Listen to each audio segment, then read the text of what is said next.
नमस्कार साथियों, आज की वीडियो में बात करेंगे धान की नर्सरी के बारे में और धान की रोपाई से लेकर 1 महीने तक का टाइम पीरियड जो होता है उसमें हमें कौन कौन से खाद और किस प्रकार से ट्रीटमेंट करना चाहिए, इसके बारे में आज की वीडियो में मैं जानकारी लेकर हाजिर हूँ।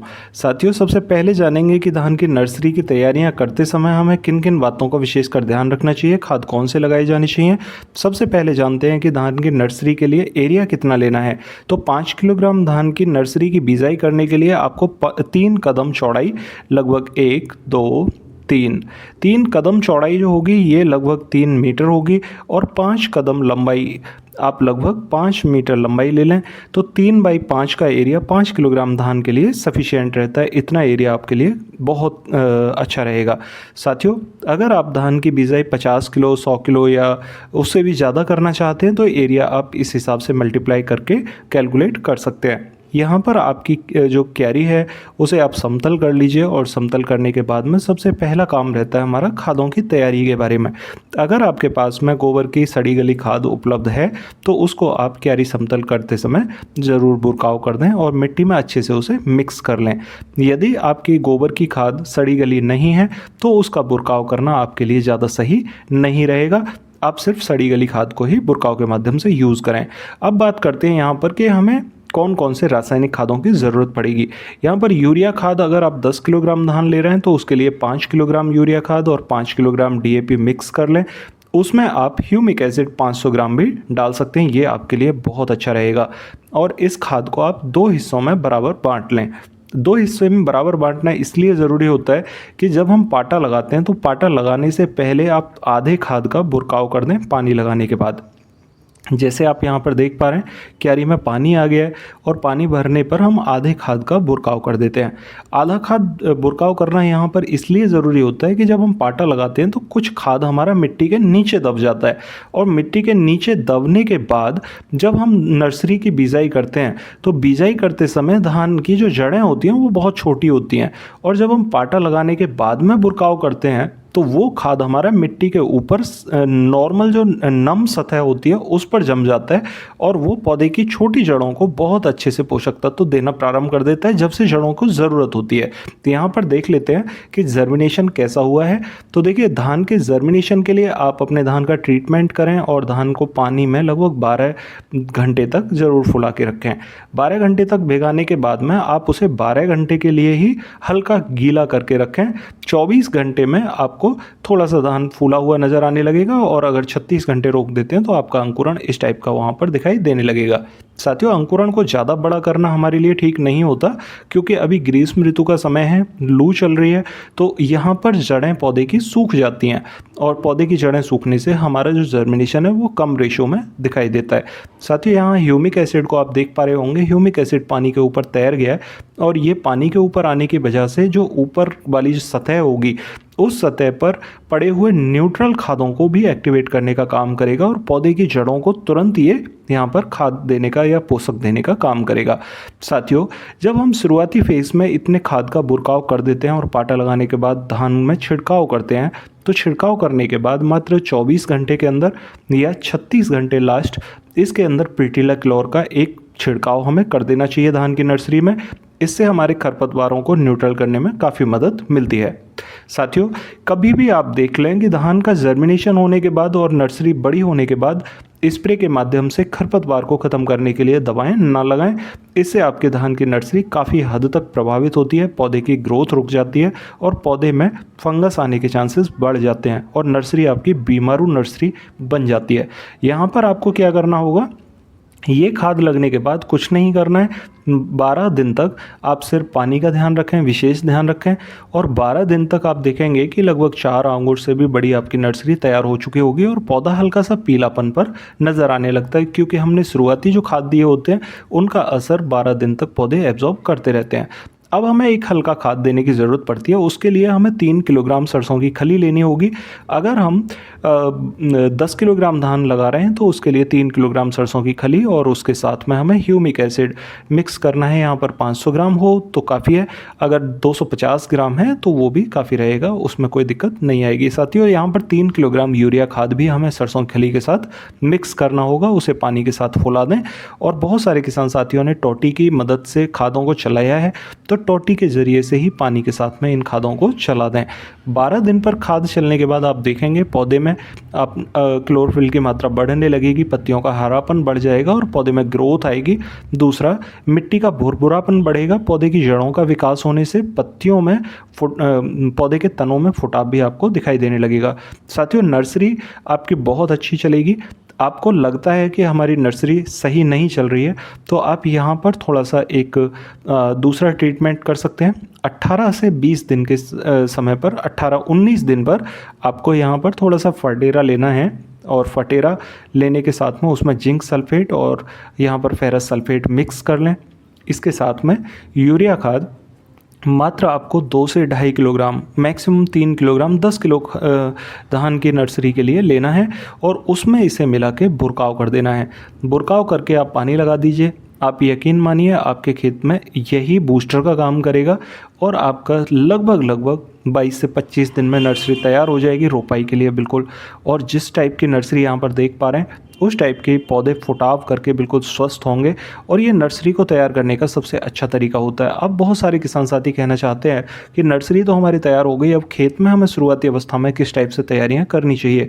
तो देखिए, खेत में तैयारियां करने के लिए आपको अपने खेत की जुताई करने के समय पर ही कुछ खाद अगर आपके पास में है, सड़े गले खाद हैं तो उनका बुरकाव कर सकते हैं गोबर की खाद का, और बुरकाव करके अपने खेत को समतल कर लीजिए। जो भी आपको कंप्यूटर माइंस चलाना है उसे चलाने के बाद में फ्री कर दीजिए और खेत में पाटा चलाने से पहले, घोल बनाने से पहले लगभग 35 से 40 किलोग्राम यूरिया और 20 से 25 किलोग्राम सरसों की खली मिक्स करके बुरकाव कर दीजिए। बुरकाव करने के बाद में अपने खेत में पाटा चलाइए आराम से, कोई दिक्कत इसमें नहीं आएगी। पाटा चलाने के बाद में आप अपने खेत में रोपाई करा सकते हैं। रोपाई कराने के बाद में आप मात्र 24 से 36 घंटे के अंदर पिटीलाक्लोर 1 लीटर प्रति एकड़ के हिसाब से इसमें छिड़काव के माध्यम से दे सकते हैं, स्प्रे कर सकते हैं, तो वो बहुत अच्छा रहेगा। साथियों, अगर आपने 36 घंटे में ये दवा दे दी है तो 72 घंटे में आप एक काम और भी करें। यहाँ पर अगर आपने घोल में यूरिया खाद और सरसों की खली डाल दिया है तो बहुत अच्छा है।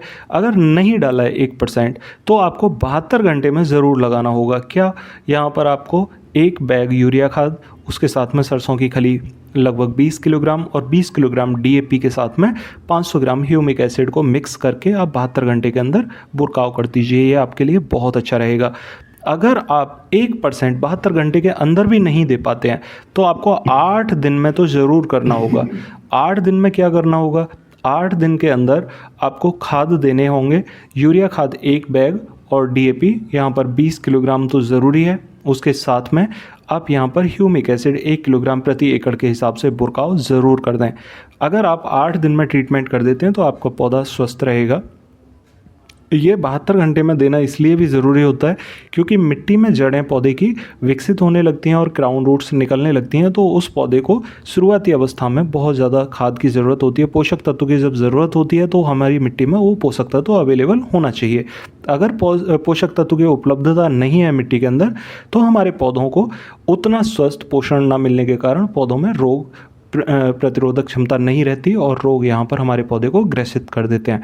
साथियों, अगर आपने 8 दिन पर ये ट्रीटमेंट कर दिया है और अगर आपने 72 घंटे में ट्रीटमेंट किया है तो आपको 12 दिन पर अलर्ट होना होगा, और अगर आपने 8 दिन पर ये दवाइयाँ लगाई हैं, ये खाद लगाए हैं, तो आपको 15 दिन पर ज़रूर अलर्ट होना होगा। यानी कि हमारी दवा के बीच में 8 दिन का गैप होना ज़रूरी है।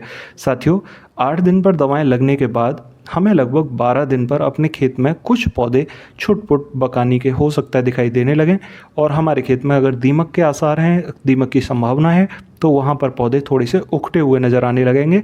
अगर आप यहाँ पर फिप्रोनिल ले लेते हैं 250 ml और उसके साथ थाइमोथॉक्सम 100 ग्राम मिक्स कर लेते हैं और इसके साथ में ह्यूमिक एसिड 250 ग्राम मिला के स्प्रे कर देते हैं, तो साथियों यकीन मानिए आपका खेत बहुत अच्छा रहेगा। आप 12 से 15 दिन पर ये स्प्रे ज़रूर दे दें। इससे आपके पौधे में एक तो बकानी की समस्या ख़त्म हो जाएगी, दूसरा पौधा स्वस्थ होके अगर कोई हल्का फुल्का कीट लगा हुआ है वो भी ख़त्म यहाँ पर हो जाएगा।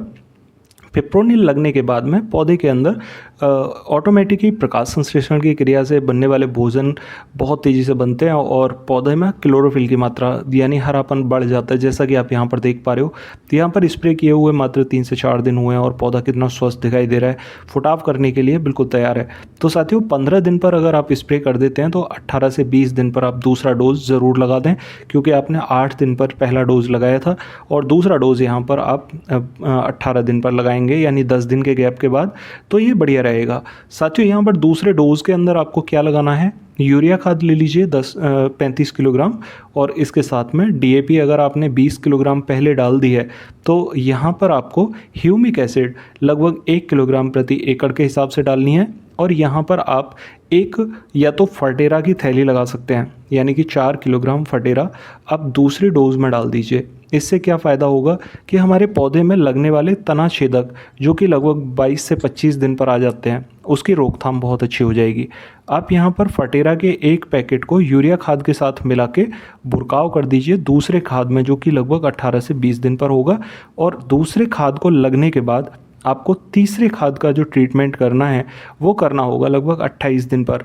ये 1 महीने के अंदर लगने वाली 3 डोज होंगी, 1509 और 1692 में। अगर आप इस टाइप से ट्रीटमेंट करेंगे तो आपको यहाँ पर यकीन मानिए कि पहले महीने के अंदर ही फुटाव बहुत अच्छे देखने को मिलेंगे और मिट्टी आपकी ढक जाएगी।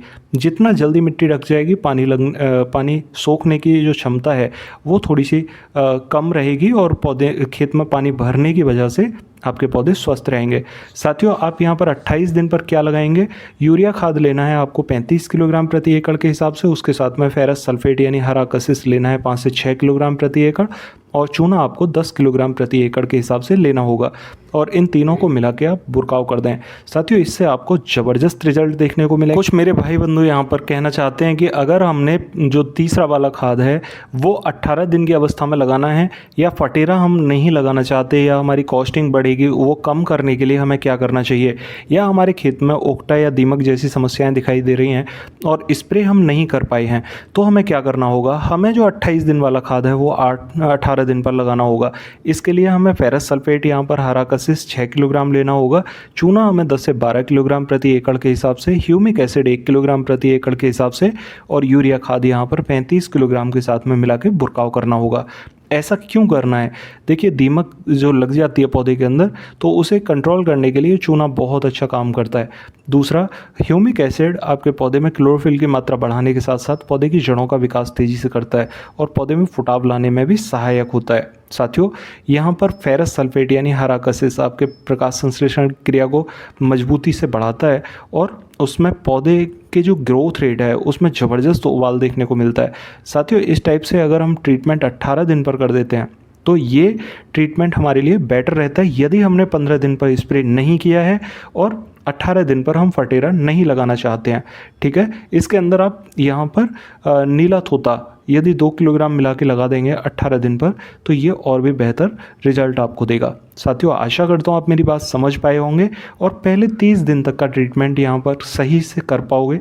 फिर भी अगर आपकी कोई क्वेरी हो तो कमेंट बॉक्स में ज़रूर पूछिए, और अगर चैनल पर नए आए हैं तो चैनल को सब्सक्राइब करना बिल्कुल भी ना भूलें, क्योंकि इस टाइप की महत्वपूर्ण जानकारी मैं आपको देता रहता हूँ। साथियों मिलते हैं फिर अगली वीडियो में, तब तक के लिए नमस्कार किसान साथियों।